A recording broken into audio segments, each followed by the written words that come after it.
Hello ಮಕ್ಕಳೇ, ಹೇಗಿದ್ದೀರಾ? ಎಲ್ಲರೂ ಆರಾಮಲ್ವಾ? ಮೇಧಾ ಟುಸ್ಕೋರ್ ಮೋರ್ ಯೂಟ್ಯೂಬ್ ಚಾನಲ್ಗೆ ನಿಮ್ಮೆಲ್ಲರಿಗೆ ಸ್ವಾಗತ. ಯಾವತ್ತೂ ಹೇಳುವ ಹಾಗೆಯೇ ನಮ್ಮ ದೇಶದ ಸೈನಿಕರನ್ನ ಅವರಿಗೆ ನಮನವನ್ನ ಸಲ್ಲಿಸ್ತಾ ನಮ್ಮ ಪ್ರೇಯರಲ್ಲಿ ಅವರಿಗೂ ಸ್ವಲ್ಪ ಜಾಗವನ್ನ ಕೊಡ್ತಾ ಅವರಿಗೆ ಆರೋಗ್ಯ ಹಾಗೆ ಮನಸ್ಸಿಗೆ ಶಕ್ತಿಯನ್ನ ತುಂಬಲಿ ಅಂತ ದೇವರಲ್ಲಿ ಪ್ರಾರ್ಥಿಸುತ್ತಾ ನಾವು ನಮ್ಮ ಪಾಠವನ್ನ ಶುರು ಮಾಡುವ. ನಿಮ್ಗೆ ಈಗಾಗಲೇ ಗೊತ್ತಿರಬಹುದು, ನಾವು 7ನೇ ತರಗತಿ ಗಣಿತದ ಅಧ್ಯಾಯ 1 ಪೂರ್ಣಾಂಕಗಳನ್ನ ಶುರು ಮಾಡಿದ್ವಿ. ಹಾಗೆ ಕಳೆದ ತರಗತಿಯಲ್ಲಿ ಭಾಗಾಕಾರಗಳಲ್ಲಿ ಪೂರ್ಣಾಂಕಗಳಲ್ಲಿ ಹೇಗೆ ಭಾಗಾಕಾರ ನಡೀತದೆ ಅದರಲ್ಲಿರುವ ಕೆಲವೊಂದು ಗುಣಧರ್ಮಗಳನ್ನ ಕೂಡ ನಾವು ಕಲ್ತಿದ್ದೇವೆ ಅಲ್ವಾ. ಸೊ ಇವತ್ತಿನ ತರಗತಿಯಲ್ಲಿ ನಾವು ಏನ್ ಮಾಡ್ತಾ ಇದ್ದೇವೆ ಅಂತ ಹೇಳಿದ್ರೆ, ನಾವು ಅಭ್ಯಾಸ 1.3 ಮಾಡ್ಲಿಕ್ಕಿದ್ದೇವೆ. ಸೊ ತಡ ಮಾಡದೆ ಶುರು ಮಾಡೋಣ ಬನ್ನಿ. ಮೊದಲಿಗೆ ಇವುಗಳ ಮೌಲ್ಯವನ್ನ ಕಂಡುಹಿಡಿಯಿರಿ ಅಂತ ಇದೆ. ಸೊ ಇವುಗಳ ಮೌಲ್ಯವನ್ನ ಹೇಗೆ ಕಂಡು ಹಿಡಿಯುವುದು ನೋಡಿ. -30 ಭಾಗಿಸು 10, 30 ಅನ್ನ 10ರಿಂದ ಭಾಗಿಸ್ಬೇಕು ಅಲ್ವಾ. 10 ಎಸ್ಲಿ 30, 10 ಮೂರ್ಲಿ 30, ಮೂರ್ಲಿ ಉತ್ತರ. ಆದ್ರೆ ಪ್ಲಸ್ ಮೈನಸ್ ಯಾವುದು ಒಂದು ಋಣ ಸಂಖ್ಯೆ ಮತ್ತೊಂದು ಧನ ಸಂಖ್ಯೆ ಇದ್ದಾಗ ಯಾವಾಗ್ಲೂ ಏನಾಗ್ತದೆ, -3 ಮೈನಸ್ ಆಗ್ತದೆ ಅಲ್ವಾ. ಹಾಗೆ 5 ಎಸ್ಲಿ 50, 5 10ಲಿ 50 ನೋಡಿ, ಒಂದು ಧನ ಪೂರ್ಣಾಂಕ ಮತ್ತೊಂದು ಋಣ ಪೂರ್ಣಾಂಕ ಇರುವ ಕಾರಣ ಇಲ್ಲಿ ಋಣ ಚಿಹ್ನೆ ಆಗ್ತದೆ. ಹಾಗೆ 9 ಎಸ್ಲಿ 36 ಭಾಗಿಸ್ಲಿಕ್ಕೆ ಗೊತ್ತುಂಟಲ್ಲ ನಿಮ್ಗೆ ಹೇಗೆ ಅಂತ ಭಾಗಿಸುವುದು ಅಲ್ವಾ. 36ನ್ನ 9ರಿಂದ ಭಾಗಿಸುದು. 9 ಎಸ್ಲಿ 36, 9 4ಲಿ 36 ಅಲ್ವಾ. 0 ಬರ್ತದೆ, ಶೇಷ 0. ಸೊ ಭಾಗಲಬ್ಧ 4. ಇಲ್ಲಿ ಮೈನಸ್ ಮೈನಸ್ ಇರುವ ಕಾರಣ ಉತ್ತರದಲ್ಲಿ ಏನಾಗ್ತದೆ, ಪ್ಲಸ್ ಆಗ್ತದೆ. 49 ಎಸ್ಲಿ 49, 49 1ಲಿ 49. ಹಾಗೆಯೇ ಇಲ್ಲಿ -1 ಸಂಖ್ಯೆ ಮೈನಸ್ ಇರುವ ಕಾರಣ ಉತ್ತರದಲ್ಲಿ ಮೈನಸ್ ಚಿಹ್ನೆ ಬರ್ತದೆ. ಈಗ ನೋಡಿ ಇದನ್ನ ಹೇಗೆ ಮಾಡುದಂತ ನೋಡಿ. ಮೊದಲಿಗೆ ದೊಡ್ಡ ಬ್ರಾಕೆಟ್ ಅನ್ನ ನಾವು ಸಾಲ್ವ್ ಮಾಡ್ಬೇಕು ಅಲ್ವಾ.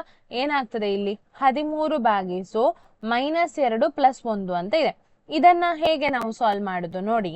ಇದನ್ನ ನಾನು ಇಲ್ಲಿ ಬರಿತೇನೆ. 13 ಹಾಗೆಯೇ ಬರೆಯುವುದು, ಮತ್ತೆ ಏನಿದೆ ಭಾಗಾಕಾರ ಚಿಹ್ನೆ ಇದೆ. ಈಗ -2 + 1 ಕೂಡಿಸ್ಲಿಕ್ಕಲ್ವಾ. ಒಂದು ಸಂಖ್ಯೆ ಪ್ಲಸ್ ಒಂದು ಸಂಖ್ಯೆ ಮೈನಸ್ ಇದ್ದಾಗ ಏನ್ ಮಾಡ್ಲಿಕ್ಕೆ, ಕಳಿಲಿಕ್ಕೆ ದೊಡ್ಡ ಸಂಖ್ಯೆ ಚಿಹ್ನೆಯನ್ನ ಹಾಕ್ಲಿಕ್ಕೆ. ಸೊ -2ರಿಂದ 1 ಕಳೆದಾಗ 1 ಬರ್ತದೆ ಉತ್ತರ.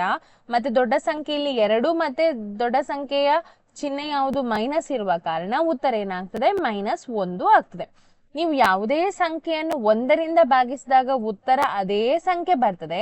ಆದ್ರೆ ಇಲ್ಲಿ 2 ಸಂಖ್ಯೆಗಳಲ್ಲಿ ಒಂದು ಸಂಖ್ಯೆಯಲ್ಲಿ ಋಣ ಚಿಹ್ನೆ ಇರುವ ಕಾರಣ -13 ಬರ್ತದೆ.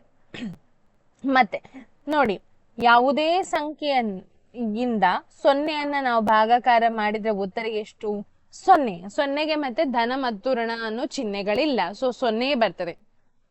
ಇಲ್ಲಿ ನೋಡಿ, ಇದು ಕೂಡ ಹಾಗೆ ಆಗದ ಹಾಗೆಯೇ ನೋಡಿ, ಇಲ್ಲಿ -31 ಅಂತ ಕೊಟ್ಟಿದ್ದಾರೆ. -31 ನಾನು ಹಾಗೆ ಹಾಕ್ತೇನೆ, ಭಾಗಾಕಾರ ಚಿಹ್ನೆ ಹಾಕ್ತೇನೆ. ಇಲ್ಲಿ ನೋಡಿ ಪ್ಲಸ್ ಮಾಡ್ಲಿಕ್ಕಲ್ವ, ಎರಡೂ ಸಂಖ್ಯೆಗಳು ಮೈನಸ್ ಮೈನಸ್ ಇದ್ದು ನಡುವಲ್ಲಿ ಪ್ಲಸ್ ಇದ್ದಾಗ ಕೂಡಿಸಬೇಕು, ದೊಡ್ಡ ಸಂಖ್ಯೆ ಚಿಹ್ನೆ ಹಾಕ್ಬೇಕು. 30 + 1 31, ಎರಡೂ ಕೂಡ ಮೈನಸ್ ಇದ್ರೆ ಉತ್ತರ ಏನಾಗ್ತದೆ, -31 ಆಗ್ತದೆ. ಈಗ ಒಂದು ಸಂಖ್ಯೆಯನ್ನು ಅದೇ ಸಂಖ್ಯೆಯಿಂದ ಭಾಗಿಸಿದಾಗ ಉತ್ತರ ಎಷ್ಟು ಬರ್ತದೆ, ಉತ್ತರ 1. ಹೇಗೆ ಹೇಳಿ, 31 ಎಸ್ಲಿ 31, 31 1ಲಿ 31 ಅಲ್ವಾ.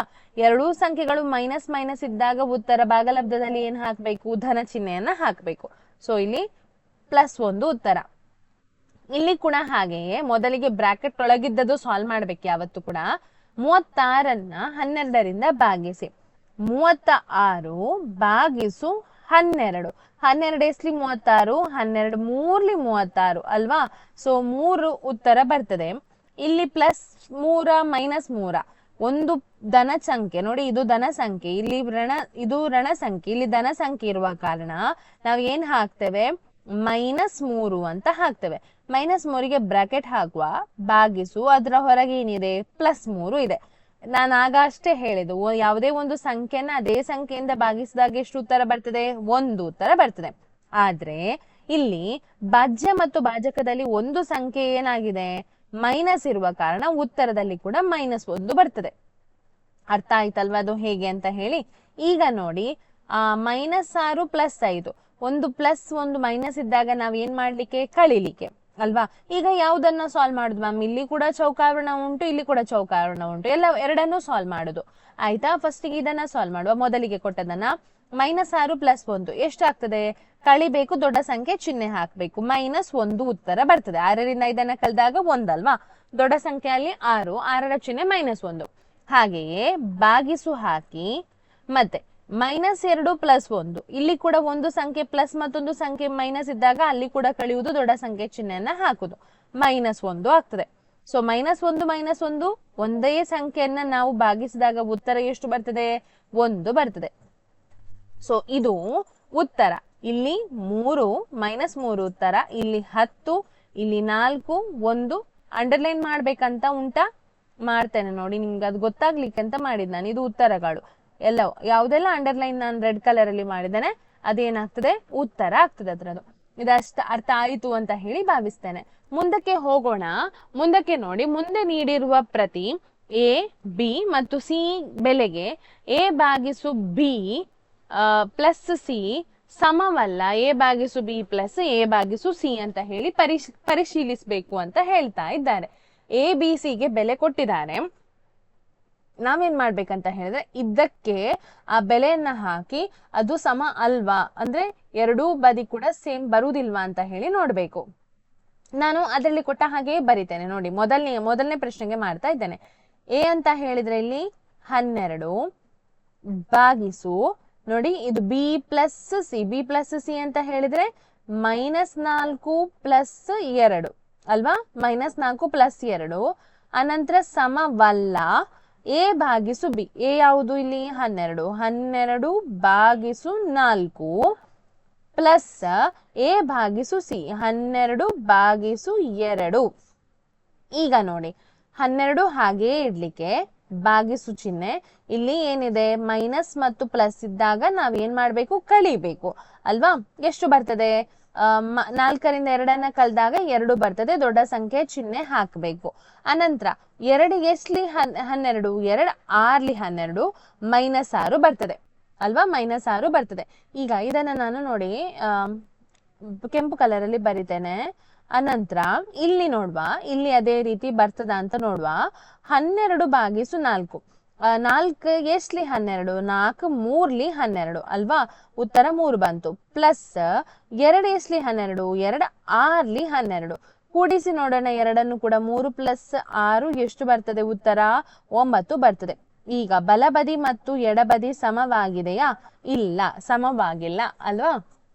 ಈಗ ನೋಡಿ, ನೆಕ್ಸ್ಟ್ ನೋಡಿ, ಇಲ್ಲಿ ಕೊಟ್ಟಿದ್ದಾರೆ, ಅದನ್ನು ಕೂಡ ಹಾಗೆ ಮಾಡುದು ನಾವು. ಆಗ ಕೊಟ್ಟ ಹಾಗೆ A ಅಂತ ಹೇಳಿದ್ರೆ -10 ಕೊಟ್ಟಿದ್ದಾರೆ. ಸೊ -10 ಬರಿತೇನೆ. ಯಾವ್ದನ್ನ ಮಾಡುದು ನಾವು? ಇದನ್ನ ನೋಡಿ, ಮೇಲೆ ಕೊಟ್ಟ ಒಂದು ಕಂಡೀಷನ್ ಏನಿದೆ ನೋಡಿ, ಅದನ್ನ ಹಾಕುದು. ಭಾಗಿಸು B ಎಷ್ಟು? B ಹೇಳಿದ್ರೆ 1 + 1 ಅಲ್ವಾ, ಸಮವಲ್ಲ A/B. A ಅಂತ ಹೇಳಿದ್ರೆ -10/B 1 ಅಲ್ವಾ. ಇದಕ್ಕೆ ನಾನು ಸ್ಕ್ವೇರ್ ಬ್ರಾಕೆಟ್ ಹಾಕ್ತೇನೆ. ಪ್ಲಸ್ ಅನಂತರ -10/C ಅದು ಕೂಡ ಒಂದೇ ಅಲ್ವಾ. ಈಗ ನೋಡಿ, ಇಲ್ಲಿ ಕೂಡ ಹಾಗೆ ನಾನು ಆಗ ಸಮವಲ್ಲ ಚಿಹ್ನೆನ ರೆಡ್ ಕಲರ್ ಅಲ್ಲಿ ಹಾಕಿದೆ, ರೆಡ್ ಕಲರ್ ಅಲ್ಲೇ ಹಾಕ್ತೇನೆ. ಈಗ ಮೊದಲಿಗೆ ಎಡಬದಿ ಇದನ್ನ ಮಾಡುವ. -10 ಅದು ಹಾಗೆ ಇರ್ಲಿ. ಈಗ 1 + 1 1 + 1 ಏನಾಗ್ತದೆ? 2 ಆಗ್ತದೆ. ಈಗ 2ನ್ನು 10ನ್ನು 2ರಿಂದ ಭಾಗಿಸಿ ನೋಡೋಣ. 2 ಎಷ್ಟ್ಲಿ 10, 2 5ಲಿ 10, 5 ಉತ್ತರ. ಆದ್ರೆ ಇಲ್ಲಿ ಒಂದು ಸಂಖ್ಯೆ ಮೈನಸ್ ಆಗಿರುವ ಕಾರಣ ಉತ್ತರಕ್ಕೆ ಏನ್ ಬರ್ತದೆ? ಮೈನಸ್ ಬರ್ತದೆ. ಈಗ ಬಲಬದಿಗೆ ಬರೋಣ, ಇದನ್ನ ಸಾಲ್ವ್ ಮಾಡೋಣ. 1 ಎಷ್ಟ್ಲಿ -10, -10ಲಿ ಅಲ್ವಾ. ಯಾವುದೇ ಒಂದು ಸಂಖ್ಯೆನ ನಾವು 1ರಿಂದ ಭಾಗಿಸಿದಾಗ ಅದೇ ಸಂಖ್ಯೆ ಬರ್ತದೆ ಅಂತ ಹೇಳಿ ಕಲ್ತ್ವಿ ನಾವು. ಸೊ -10 ಬಂತು. ಇಲ್ಲಿ ಮಧ್ಯದ ಚಿಹ್ನೆ ಪ್ಲಸ್, ಇದು ಚಿಹ್ನೆಯನ್ನ ನಾನೀಗ ಹಾಕಿದೆ ಇಲ್ಲಿಗೆ. ಸೊ ಅದನ್ನ ಹಾಗೆ ಮಾಡ್ಬೇಕು. ಈಗ ನೋಡಿ, ಇದು ಬ್ರಾಕೆಟ್ ಚೌಕಾವರ್ಣ, ಇನ್ನೊಂದು ಚೌಕಾವರ್ಣ ಕಾಣ್ತಾ ಉಂಟಾ? ಇದು ಅದನ್ನು ಸಾಲ್ವ್ ಮಾಡ್ತಾ ಇದ್ದೇನೆ. ಹೇಗಿದೆ? 1 ಎಷ್ಟ್ಲಿ 10 ಎಷ್ಟ್ಲಿ 1 ಎಷ್ಟ್ಲಿ 10, 10ಲಿ ಅಲ್ವಾ. ಸೊ -10ಲಿ ಅಲ್ಲಿ ಕೂಡ -10 ಆಗ್ತದೆ. -10 ಉತ್ತರ ಎಷ್ಟು ಬರಬೇಕು? -20. ಮೈನಸ್ ಇದ್ದಾಗ ನಾವ್ ಏನ್ ಮಾಡ್ಲಿಕ್ಕೆ? ಕೂಡಿಸ್ಲಿಕ್ಕೆ. ಈಗ ಬಲಬದಿ ಮತ್ತು ಎಡಬದಿ ಸಮ ಇದೆಯಾ? ಇಲ್ಲ, ಸಮ ಇಲ್ಲ. ಅವ್ರು ಏನ್ ಕೊಟ್ಟಿದ್ದಾರೆ ಅದು ಸಮ ಇಲ್ಲ ಅಂತ ಹೇಳಿ ಅದು ಉತ್ತರ ನಮ್ಗೆ ಸಿಕ್ಕಿತ್ತು ಅಲ್ವಾ? ಇದನ್ನೇ ಹೇಳುದು ಪರಿಶೀಲಿಸುವುದು ಅಂತ ಹೇಳಿ. ಅರ್ಥ ಆಯ್ತಾ? ಈಗ ಮುಂದಕ್ಕೆ ಹೋಗೋಣ, 3ನೇ ಪ್ರಶ್ನೆ ನೋಡೋಣ. ಖಾಲಿ ಸ್ಥಳ ತುಂಬಿರಿ. ಇದಕ್ಕೆ ನಾವು ತುಂಬಬೇಕು. ಆಯ್ತಾ? ಈಗ ನೋಡಿ, 369 ನಾವು ಎಷ್ಟರಿಂದ ಭಾಗಿಸಿದಾಗ 369 ಸಿಗ್ತದೆ? ಯಾವ ಸಂಖ್ಯೆಯಿಂದ ಭಾಗಿಸಿದ್ರೆ ಅದೇ ಸಂಖ್ಯೆ ಸಿಗ್ತದೆ ಅಂತ ಹೇಳಿದೆ ನಾನು? 1ರಿಂದ ಭಾಗಿಸಿದಾಗ ಅಲ್ವಾ? ಸೊ ಇಲ್ಲಿ ಉತ್ತರ ಎಷ್ಟಾಗ್ತದೆ? 1 ಆಗ್ತದೆ. ಇಲ್ಲಿ ನೋಡಿ, -75 ಯಾವ ಸಂಖ್ಯೆಯಿಂದ ಭಾಗಿಸಿದ್ರೆ -1 ಸಿಗ್ತದೆ? ಯಾವಾಗ ನಮಗೆ ಒಂದು ಉತ್ತರ ಸಿಗ್ತದೆ? ಯಾವ ಸಂಖ್ಯೆಯಿಂದ ಯಾವ ಸಂಖ್ಯೆಯನ್ನು ಭಾಗಿಸಿದಾಗ ಒಂದು ಉತ್ತರ ಸಿಗುದು? ಅದೇ ಸಂಖ್ಯೆಯನ್ನ ಭಾಗಿಸಿದಾಗ ಅಲ್ವಾ? ಅದೇ ಸಂಖ್ಯೆಯಿಂದ ಭಾಗಿಸಿದಾಗ ಉತ್ತರ ನಮಗೆ ಯಾವತ್ತು 1. ಹೇಗೆ ಅಂತ ಹೇಳ್ತೀರಾ? 4/4 ಎಷ್ಟು? 1 ಅಲ್ವಾ? 4 ಎಷ್ಟ್ಲಿ 4? 1ಲಿ 4. ಸೊ ಇಲ್ಲಿ ಅದೇ ಸಂಖ್ಯೆಯಿಂದ ಭಾಗಿಸಿದಾಗ ಉತ್ತರ 1 ಬರ್ತದೆ. ಈಗ ನಮ್ಗೆ ಅಲ್ಲಿ ಮೈನಸ್ ಹಾಕ್ಲಿಕ್ಕ ಪ್ಲಸ್ ಹಾಕ್ಲಿಕ್ಕ? ಏನ್ ಹಾಕ್ಲಿಕ್ಕಿಲ್ಲ, ಪ್ಲಸ್ಸೇ. ಯಾಕೆ ಹೇಳಿದ್ರೆ ಉತ್ತರದಲ್ಲಿ -1 ಇರುವ ಕಾರಣ ಇದರಲ್ಲಿ ಇರುವ ಭಾಜ್ಯ ಮತ್ತು ಭಾಜಕದಲ್ಲಿ ಒಂದು ಸಂಖ್ಯೆ ಮಾತ್ರ ಮೈನಸ್ ಆಗ್ಲಿಕ್ಕೆ ಕಾರಣ. ಅದು ಉತ್ತರ ಆಲ್ರೆಡಿ ಇಲ್ಲಿ ಕೊಟ್ಟಿದ್ದಾರೆ ಅಲ್ವಾ? -75 ಅಂತ ಹೇಳಿ ಕೊಟ್ಟಿದ್ದಾರೆ. ಹಾಗಾಗಿ ನಮಗೆ ನಾವು ಹಾಕಿದ ಸಂಖ್ಯೆಯಲ್ಲಿ ಮೈನಸ್ ಹಾಕ್ಲಿಕ್ಕಿಲ್ಲ. ಈಗ -206 ಯಾವ ಸಂಖ್ಯೆಯಿಂದ ಭಾಗಿಸಿದ್ರೆ 1 ಬರ್ತದೆ? ಆಗಷ್ಟೇ ಹೇಳಿದಲ್ವಾ? ಅದೇ ಸಂಖ್ಯೆಯಿಂದ ಭಾಗಿಸಿದಾಗ. ಯಾವ ಸಂಖ್ಯೆ ಅದು? -206ರಿಂದ ಭಾಗಿಸಿದಾಗ ನಮಗೆ ಉತ್ತರ 1 ಬರ್ತದೆ. ಹಾಗೆಯೇ 87 ಯಾವ ಸಂಖ್ಯೆಯಿಂದ ಭಾಗಿಸಿದಾಗ -87 ಬರ್ತದೆ? ಯಾವ ಸಂಖ್ಯೆಯಿಂದ ಭಾಗಿಸಿದ್ರೆ ಅದೇ ಸಂಖ್ಯೆ ಬರುದು? 1ರಿಂದ ಭಾಗಿಸಿದಾಗ ಅಲ್ವಾ? ಈಗ ನೋಡಿ, ಯಾವ ಸಂಖ್ಯೆಯನ್ನು 1ರಿಂದ ಭಾಗಿಸಿದಾಗ -87 ಬರ್ತದೆ?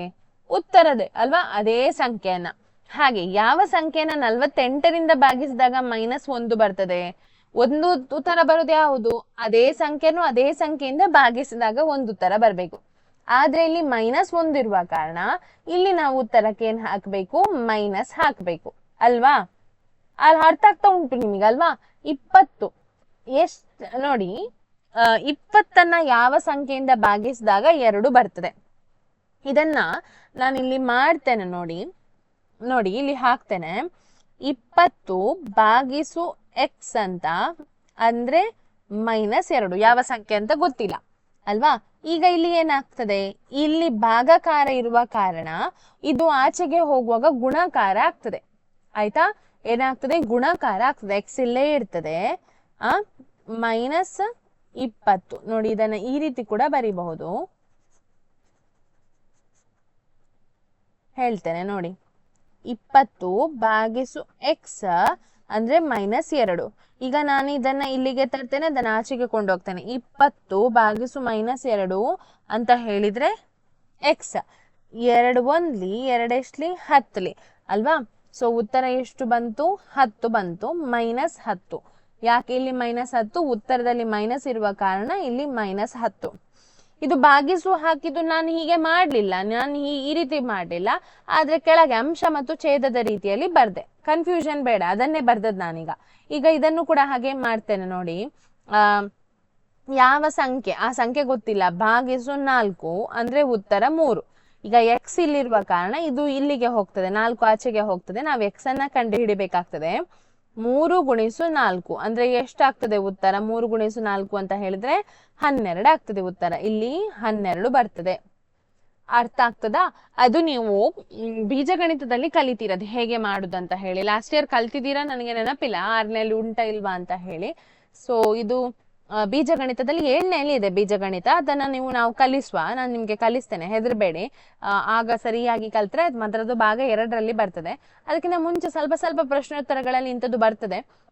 x ಅಂತ ಹೇಳಿದ್ರೆ ನಮ್ಗೆ ಗೊತ್ತಿಲ್ಲ ಅಂತ, ಯಾವ ಸಂಖ್ಯೆ ಹೇಳಿ ಗೊತ್ತಿಲ್ಲದನ್ನ ನಾವು x ಅಂತ ತಗೊಳ್ಳೋದು ಯಾವತ್ತು. 4ನೇ ಪ್ರಶ್ನೆಗೆ ಹೋಗುವ.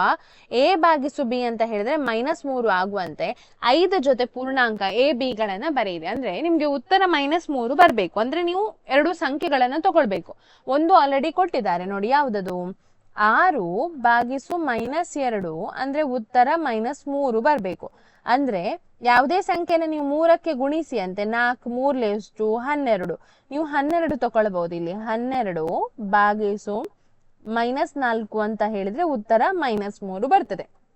ಹಾಗೆಯೇ 5 ಮೂರ್ಲಿ ತಗೊಳ್ಬಹುದು. 5 ಮೂರ್ಲಿ ಅಂತ ಹೇಳಿದ್ರೆ 15. 15 ಭಾಗಿಸು -5 ಅಂತ ಹೇಳಿದ್ರೆ ಉತ್ತರ -3 ಬರ್ತದೆ. ಹಾಗೆಯೇ 6ರದ್ದು ತಗೊಳ್ಬಹುದು ನೀವು. 18 -18 ತಗೊಳ್ಳಿ. ಈಗ ಭಾಗಿಸು 6 ಅಂದರೆ ಉತ್ತರ -3 ಬರ್ತದೆ ಅಲ್ವಾ. 3 ಆಯ್ತು. ಇನ್ನು 4 5 ತಗೊಳ್ಳಿಕ್ಕೆ ಉಂಟು. 6 ಆಯ್ತು 7. 7 ಮೂರ್ಲಿ ಎಷ್ಟು? 21. 21 ಭಾಗಿಸು -7 ಅಂದರೆ ಉತ್ತರ -3. ಯಾವ್ದಾದ್ರೂ ಒಂದು ಸಂಖ್ಯೆ ಮಾತ್ರ ಮೈನಸ್ ತಗೊಳ್ಲಿಕ್ಕೆ ಆಗುದು ನಮ್ಗೆ, ಅದಕ್ಕೋಸ್ಕರ. ಈಗ ಇನ್ನೊಂದು ತಕೊಳ್ಳಿ. 8 ಮೂರ್ಲೆ ಎಷ್ಟು? 24. -24 ತಗೊಳ್ತೇನೆ ನಾನಿಲ್ಲಿ. -24 ಭಾಗಿಸು 8 ಅಂದರೆ -3. ಸೊ ನಮ್ಗೆ ಏನ್ ಕೊಟ್ಟಿದ್ದಾರೆ ಇಲ್ಲಿ ಅದನ್ನ ಬರ್ದ್ವಿ. ಇಲ್ಲಿ ಎ ಮತ್ತು ಬಿ ಅಂತ ಹೇಳಿದ್ರೆ 12 ಮತ್ತೆ -4 ಆಯ್ತಾ. ಇಲ್ಲಿ ಎ ಬಿ ಅಂತ ಹೇಳಿದ್ರೆ ಯಾವುದೆಲ್ಲ? 15 ಭಾಗಿಸು -5 ಸಾರಿ ಕೊಮ. ಇಲ್ಲಿ ಎ ಬಿ ಅಂದ್ರೆ ಯಾವುದು? ಎ ಮತ್ತು ಬಿ ಯಾವುದು? ಎ ನ ಬೆಲೆ -18, ಬಿ ನ ಬೆಲೆ 6. ಹಾಗೆ ಇಲ್ಲಿ ಎ ಬಿ ಅಂದ್ರೆ ಎಷ್ಟು? 21 ಭಾಗಿಸು -7 ಆಯ್ತಾ. ಇಲ್ಲಿ ಎ ಬಿ ಎಷ್ಟು? ಎ ಬಿ ಅಂತ ಹೇಳಿದ್ರೆ ಇಲ್ಲಿ ಎ ಅಂತ ಹೇಳಿದ್ರೆ -24 ಹಾಗೆ ಬಿ ಅಂತ ಹೇಳಿದ್ರೆ 8. ಈಗ 5ನೇ ಪ್ರಶ್ನೆಗೆ ಬರೋಣ. ಮಧ್ಯಾಹ್ನ 12 ಗಂಟೆಗೆ ಉಷ್ಣತೆಯು 0ಯಿಂದ ಮೇಲೆ 10 ಅದು ಡಿಗ್ರಿ ಆಯ್ತಾ. 100 ಅಲ್ಲ, ಅದು 10 ಡಿಗ್ರಿ. ಇಲ್ಲಿ ನಾನು ಇದನ್ನ ಇದು ಡಿಗ್ರಿ ಇದಿಲ್ಲ, ಇಲ್ಲಿ ಬರ್ಬೇಕು. ಇಲ್ಲಿ ಕೂಡ ಅದು ಇಲ್ಲಿ ಬರ್ಬೇಕು ಆಯ್ತಾ. ಸೊ 10 ಡಿಗ್ರಿ ಇತ್ತು. ಮಧ್ಯರಾತ್ರಿಯವರೆಗೆ ಪ್ರತಿ ಗಂಟೆಗೆ 2 ಡಿಗ್ರಿ ಅಂತ ಇಳಿಕೆ ಆದರೆ ಯಾವ ಸಮಯದಲ್ಲಿ ಉಷ್ಣತೆಯು 0ಗಿಂತ ಕೆಳಗೆ 8 ಡಿಗ್ರಿ ಆಗಬಹುದು? ಇಲ್ಲಿ ಕೂಡ ಅದು ಡಿಗ್ರಿ 8 ಡಿಗ್ರಿ ಆಗಬಹುದು. ಈಗ ನಾವು ಮಧ್ಯಾಹ್ನದ ಉಷ್ಣತೆ, ಮಧ್ಯಾಹ್ನ 12 ಗಂಟೆಯ ಉಷ್ಣತೆ ಎಷ್ಟು? 10 ಡಿಗ್ರಿ. ಅದನ್ನ ಬರೆಯುವ. ಮಧ್ಯಾಹ್ನದ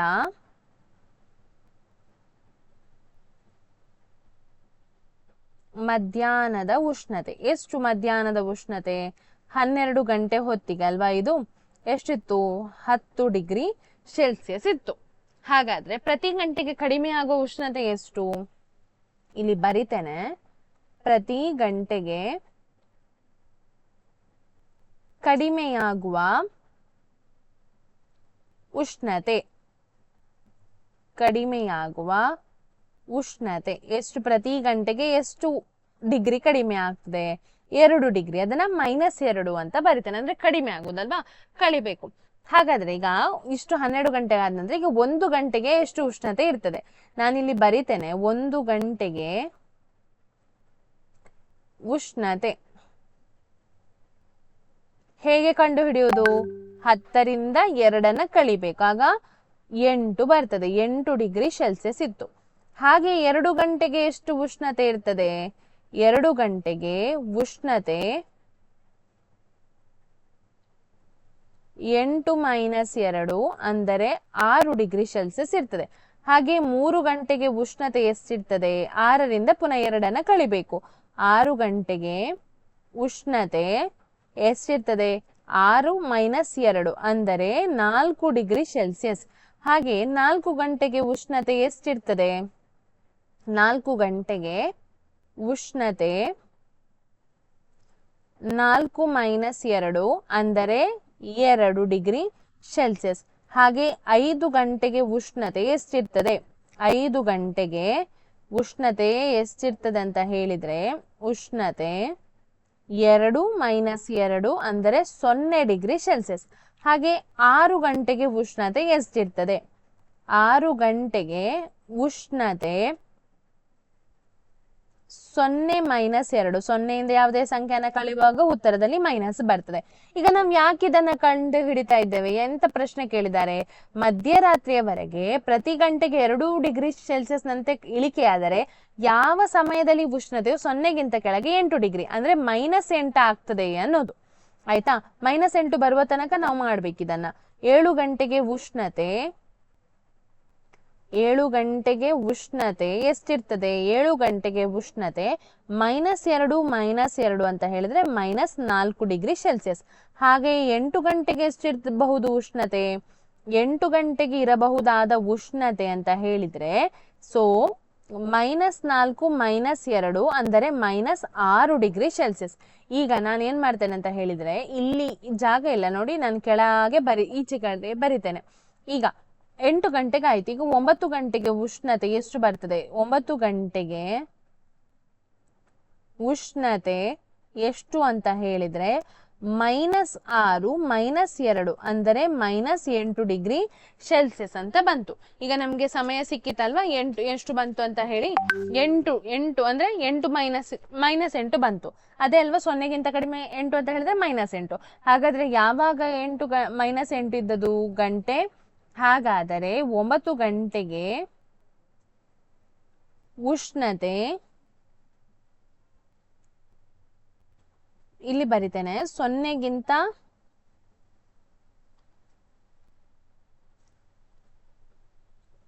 ಕಡಿಮೆ -8 ಡಿಗ್ರಿ ಸೆಲ್ಸಿಯಸ್ ಇರುತ್ತದೆ.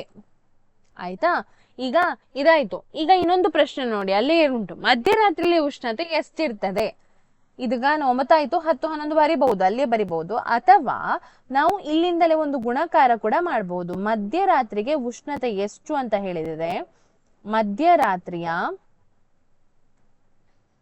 ಉಷ್ಣತೆ, ಮಧ್ಯರಾತ್ರಿಗೆ 12 ಗಂಟೆ ಡಿಫ್ರೆನ್ಸ್ ಉಂಟು ಮಧ್ಯಾಹ್ನದಿಂದ ಅಲ್ವಾ? ಸೊ ಹಾಗಾಗಿ ನಾವೇನ್ ಮಾಡ್ಬೋದು, -2 ಗುಣಿಸು 12 ಗಂಟೆ. ಆಯ್ತಾ? 12 ಗಂಟೆ ಆಗ ಎಷ್ಟಾಯ್ತು? -24 ಬಂತು. ಈಗ ಮಧ್ಯಾಹ್ನದ ಹೊತ್ತಿಗೆ ಎಷ್ಟಿತ್ತು? ಮಧ್ಯಾಹ್ನದ ಉಷ್ಣತೆ ಎಷ್ಟು? ಮಧ್ಯಾಹ್ನದ ಉಷ್ಣತೆ -12 ಗಂಟೆಗೆ ಉಷ್ಣತೆ. ಆಯ್ತಾ? ಸೊ 10 -24, 10 -24 ಅಂತ ಹೇಳಿದ್ರೆ ಎಷ್ಟು? -14 ಡಿಗ್ರಿ ಬರ್ತದೆ. -16 ಡಿಗ್ರಿ ಸೆಲ್ಸಿಯಸ್ ಉಷ್ಣತೆ ಇರ್ತದೆ. ಯಾವಾಗ? ಮಧ್ಯರಾತ್ರಿ 12 ಗಂಟೆಗೆ. ಈಗ 6ನೇ ಪ್ರಶ್ನೆಗೆ ಬರೋಣ. 6ನೇ ಪ್ರಶ್ನೆ ನೋಡಿ, ಒಂದು ತರಗತಿ ಪರೀಕ್ಷೆಯಲ್ಲಿ ಪ್ರತಿ ಉತ್ತರಕ್ಕೆ +3 ಅಂಕ, ಆಯ್ತಾ, ಇದು ಅಂತ ಅಲ್ಲ, ಅಂಕ, ಮತ್ತೆ ಪ್ರತಿ ತಪ್ಪು ಉತ್ತರಕ್ಕೆ -2 ಅಂಕ, ಮತ್ತು ಪ್ರಯತ್ನಿಸದ ಪ್ರಶ್ನೆಗಳಿಗೆ ಯಾವುದೇ ಅಂಕವನ್ನ ನೀಡಿರುವುದಿಲ್ಲ. ಹಾಗಾದ್ರೆ ರಾಧಿಕನಿಗೆ 20 ಅಂಕ ಗಳಿಸ್ತಾಳೆ, ಅವಳು 12 ಸರಿ ಉತ್ತರ ನೀಡಿದರೆ ಎಷ್ಟು ಪ್ರಶ್ನೆಗೆ ತಪ್ಪಾಗಿ ಉತ್ತರಿಸಿದ್ದಾಳೆ ಅಂತ. ಈಗ ಮೊದಲಿಗೆ ನಾವು ಬರೆಯುವ ಸರಿಯಾದ ಉತ್ತರಕ್ಕಿರುವ ಅಂಕ. ಸರಿಯಾದ ಉತ್ತರಕ್ಕೆ ಇರುವ ಅಂಕ. ಸರಿಯಾದ ಉತ್ತರಕ್ಕೆ ಎಷ್ಟು? +3 ಅಂಕ. ಹಾಗಾದ್ರೆ ತಪ್ಪಾದ ಉತ್ತರಕ್ಕೆ ಎಷ್ಟು ಅಂಕ? ತಪ್ಪಾದ ಉತ್ತರಕ್ಕೆ, ಅಂದ್ರೆ ಉತ್ತರ ತಪ್ಪಾದ್ರೆ ಅವರು ಏನ್ ಮಾಡ್ತಾರೆ? -2 ಕಳೀತಾರೆ. ಸೊ ತಪ್ಪಾದ ಉತ್ತರಕ್ಕೆ ಇರುವ ಅಂಕ ಅಂತ ಹೇಳಿದ್ರೆ -2. ಹಾಗಾದ್ರೆ ಈಗ ರಾಧಿಕನ ಪ್ರಶ್ನೆ, ರಾಧಿಕನ ಇದಕ್ಕೆ ಬರೋಣ ನೋಡಿ. ರಾಧಿಕಾ ಗಳಿಸಿದ ಅಂಕ ಎಷ್ಟು? ರಾಧಿಕಾ ಗಳಿಸಿದ ಅಂಕ, ರಾಧಿಕನಿಗೆ ಎಷ್ಟು ಅಂಕ ಸಿಕ್ಕಿದೆ? 20 ಅಂಕ ಸಿಕ್ಕಿದೆ. ಅವಳು ಸರಿಯಾಗಿ ಉತ್ತರಿಸಿದ ಪ್ರಶ್ನೆಗಳು ಎಷ್ಟು? ಪ್ರಶ್ನೆಗಳ ಸಂಖ್ಯೆ. ಅವಳು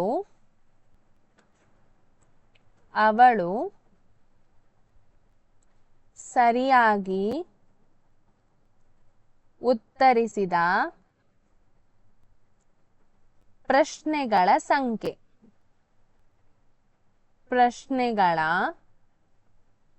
ಸಂಖ್ಯೆ. ಎಷ್ಟು ಉತ್ತರ ಸರಿ ನೀಡಿದಾಳಂತ ಹೇಳ್ತಾರೆ? 12 ಉತ್ತರ. ಹಾಗಾದ್ರೆ ಅದಕ್ಕೆ ಅವಳಿಗೆ ಸಿಗಬೇಕಾದ ಅಂಕ ಎಷ್ಟು? ಅವಳಿಗೆ 12 ಪ್ರಶ್ನೆಗೆ ಅವಳಿಗೆ ಸಿಗಬೇಕಾದ ಅಂಕ, 12 ಪ್ರಶ್ನೆಗೆ ಅವಳಿಗೆ ಸಿಗಬೇಕಾದ ಅಂಕ ಎಷ್ಟು? 12 ಗುಣಿಸು 3 ಅಂದರೆ 36 ಅಂಕ ಸಿಗ್ಬೇಕಿತ್ತು ಅವಳಿಗೆ. ಹಾಗಾದರೆ ನಾವೀಗ ಕಂಡುಹಿಡಬೇಕಾದರೆ, ಹಾಗಾದರೆ ಅವಳು ತಪ್ಪಾಗಿ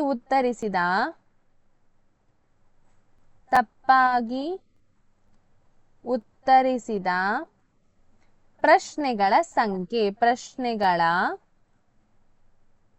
ಸಂಖ್ಯೆ. ಎಷ್ಟು ಉತ್ತರ ಪ್ರಶ್ನೆಗಳನ್ನು ಅವಳು ತಪ್ಪಾಗಿ ಉತ್ತರಿಸಿದ್ದಾಳೆ ಅಂತ. ಹೇಗೆ ಕಂಡುಹಿಡಿಯುವುದು? ಅವಳಿಗೆ ಸಿಕ್ಕಿದ ಅಂಕ ಮೈನಸ್ 12 ಪ್ರಶ್ನೆಯ ಅಂಕ. 12 ಪ್ರಶ್ನೆಗಳಿಗೆ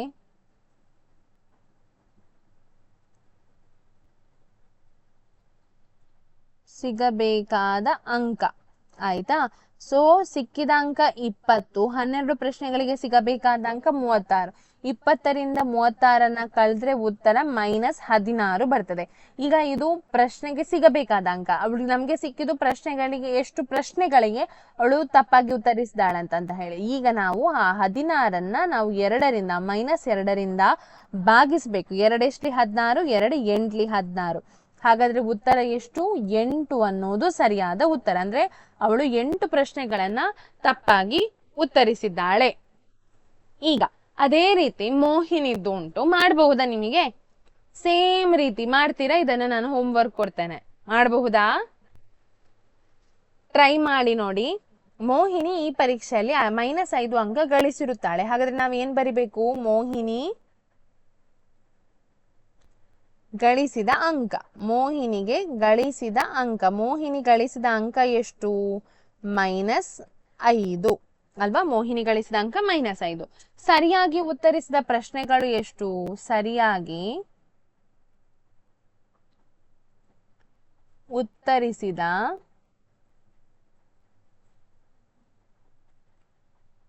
ಪ್ರಶ್ನೆಗಳು ಎಷ್ಟು? 7. ಹಾಗಾದ್ರೆ 7 ಪ್ರಶ್ನೆಗಳಿಗೆ ಸಿಗಬೇಕಾದ ಅಂಕ. ಹಾಗಾದರೆ 7 ಪ್ರಶ್ನೆಗಳಿಗೆ ಸಿಗಬೇಕಾದ ಅಂಕ ಎಷ್ಟು? 7 × 3 ಅಂದರೆ 21 ಅಂಕ ಅವಳಿಗೆ ಸಿಗಬೇಕು. ಹಾಗಾದ್ರೆ ಅವಳು ತಪ್ಪಾಗಿ ಉತ್ತರಿಸಿದ ಪ್ರಶ್ನೆಗಳೆಷ್ಟು?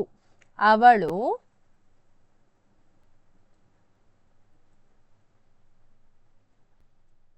ತಪ್ಪಾಗಿ ಉತ್ತರಿಸಿದ ಪ್ರಶ್ನೆಗಳು ಎಷ್ಟು? ಹೇಗೆ ಮಾಡುದು? ಆಗದ ಹಾಗೆ. ಅವಳಿಗೆ ಸಿಕ್ಕಿದ ಅಂಕ -21. -21 ಎಷ್ಟು ಬರ್ತದೆ? -26. ಇದು ಅಂಕ. ಆದ್ರೆ ನಾವೇನ್ ಮಾಡ್ಬೇಕು? ಈ -26ನ್ನ 2ರಿಂದ ಭಾಗಿಸಬೇಕು. ಆಗ ಎಷ್ಟು ಬರ್ತದೆ? 2 ಎಷ್ಟು 26, 2 13 26. ಸೊ 13 ಪ್ರಶ್ನೆಗಳಿಗೆ ಅವಳು ಒಟ್ಟಾಗಿ ತಪ್ಪಾಗಿ ಉತ್ತರಿಸಿದಾಳೆ. ಆಯ್ತಾ? ಸೊ ಹಾಗಾಗಿ ಅವಳಿಗೆ -5 ಅಂಕಗಳು ಸಿಕ್ಕಿತು. ಈಗ ಕೊನೆಯದಾಗಿ 7ನೇ ಪ್ರಶ್ನೆ ಏನ್ ಹೇಳ್ತದೆ ನೋಡುವ. ಒಂದು ಎಲಿವೇಟರ್ ಪ್ರತಿ ನಿಮಿಷಕ್ಕೆ 6 ಮೀಟರ್ ವೇಗದಲ್ಲಿ ಗಣಿಯೊಳಗೆ ಇಳಿಯುತ್ತದೆ. ಅದು ನೆಲಮಟ್ಟದ ಮೇಲೆ 10 ಕಿಲೋಮೀಟರ್ನಿಂದ ಇಳಿಯಲು ಪ್ರಾರಂಭಿಸಿದರೆ -350 ತಲುಪಲು ಎಷ್ಟು ಸಮಯ ತೆಗೆದುಕೊಳ್ಳುತ್ತದೆ? ಈಗ ನೆಲದ ಮೇಲೆ ನೋಡಿ,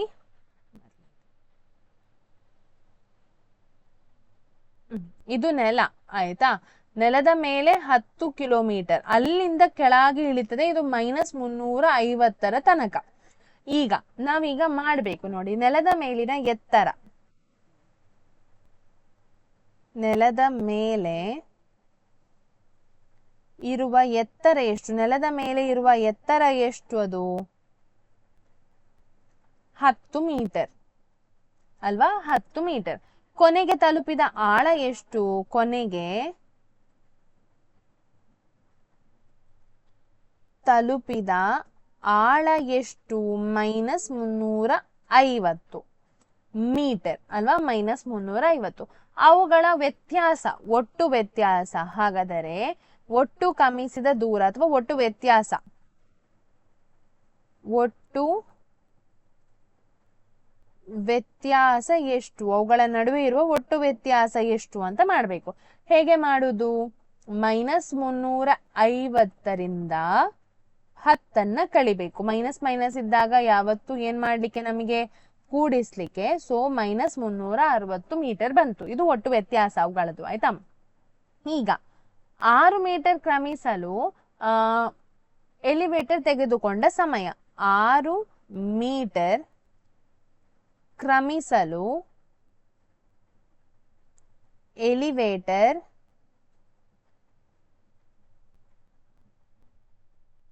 ತೆಗೆದುಕೊಂಡ ಸಮಯ. ಎಷ್ಟು ಸಮಯ ತೆಗೆದುಕೊಳ್ತದೆ ಎಲಿವೇಟರ್? 1 ನಿಮಿಷ ತೆಗೆದುಕೊಳ್ತದೆ. ಸಮಯ 1 ನಿಮಿಷ. ಆಯ್ತಾ? ಹಾಗಾದರೆ ನಮ್ಗೆ ಏನ್ ಬೇಕಾದದ್ದು? ಒಟ್ಟಿಗೆ 360 ಮೀಟರ್ ಕ್ರಮಿಸಲು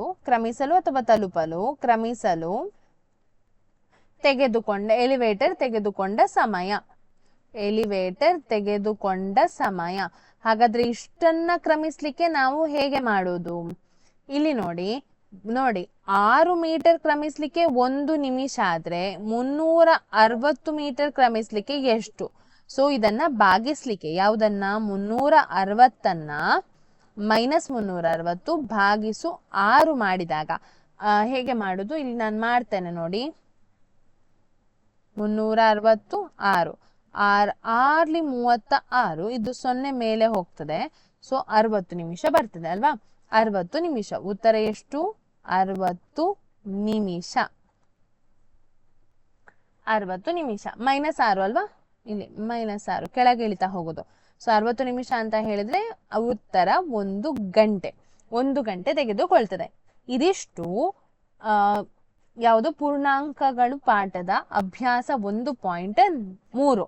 ಇಲ್ಲಿಗೆ ಈ ಪಾಠದ ಎಲ್ಲಾ ಪ್ರಶ್ನೋತ್ತರಗಳಿಗೆ ನಾವು ಉತ್ತರಿಸಿದ್ದೇವೆ. ಮತ್ತೆ ಇದು ಇಲ್ಲಿಗೆ ಮುಗೀತದೆ. ಒಂದು ವೇಳೆ ನಿಮಗೆ ಏನಾದ್ರೂ ಡೌಟ್ ಇದ್ರೆ ವಿಡಿಯೋನ ಪೌಸ್ ಮಾಡಿ ಇನ್ನೊಮ್ಮೆ ದಯವಿಟ್ಟು ಸರಿಯಾಗಿ ಕೇಳಿ ಮತ್ತೆ ಮುಂದಕ್ಕೆ ಹೋಗಿ. ಯಾಕೆ ಹೇಳಿದ್ರೆ ಈ ಪಾಠ ತುಂಬಾ ಇಂಪಾರ್ಟೆಂಟ್ ಆಗ್ತದೆ. ನೀವು ದೊಡ್ಡ ಕ್ಲಾಸಿಗೆ ಹೋಗುವಾಗ ತುಂಬಾ ಇಂಪಾರ್ಟೆಂಟ್ ಆಗ್ತದೆ. ಅದಕ್ಕೋಸ್ಕರ ಸೊ ವಿಡಿಯೋ ಇಷ್ಟ ಆಗಿದ್ರೆ ಲೈಕ್ ಮಾಡಿ, ಮತ್ತೆ ನಿಮ್ಮ ಫ್ರೆಂಡ್ಸ್ಗೆ ಕೂಡ ತುಂಬಾ ಶೇರ್ ಮಾಡಿ. ರಜೆಯಲ್ಲಿ ಸ್ವಲ್ಪ ಇನ್ನು ಹತ್ರ ಬಂತಲ್ವ, ಜೂನ್ ನಮಗೆ ಹತ್ರ ಆಗ್ತಾ ಬಂತು. ಇನ್ನು ಸ್ಕೂಲ್ ಸ್ಟಾರ್ಟ್ ಆಗ್ತದೆ ನಮಗೆ ಮೇ 29ಕ್ಕೆ. ಸೊ ಎಲ್ಲ ಫ್ರೆಂಡ್ಸ್ಗೆ ಶೇರ್ ಮಾಡಿ, ಈಗಲಿಂದಲೇ ಕಲೀಲಿಕ್ಕೆ ಸ್ಟಾರ್ಟ್ ಮಾಡಿ ಅಂತ ಹೇಳ್ತಾ ಎಲ್ಲರಿಗೂ ಧನ್ಯವಾದಗಳು.